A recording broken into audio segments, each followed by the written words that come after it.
Ето тук ще се събере пералнята или каквото и да е.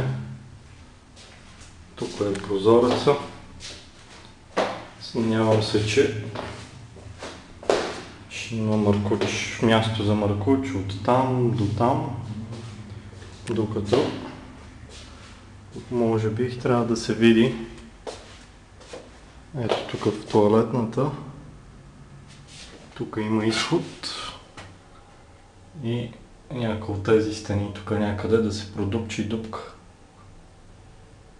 и да се вкара един маркуч от там до тук и тук да се направи по някакъв хубав начин.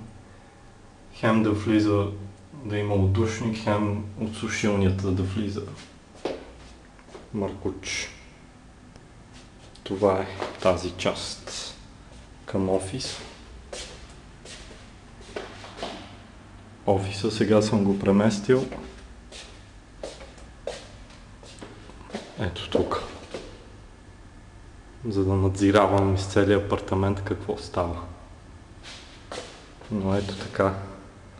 Да видите по-отдалече как изглежда.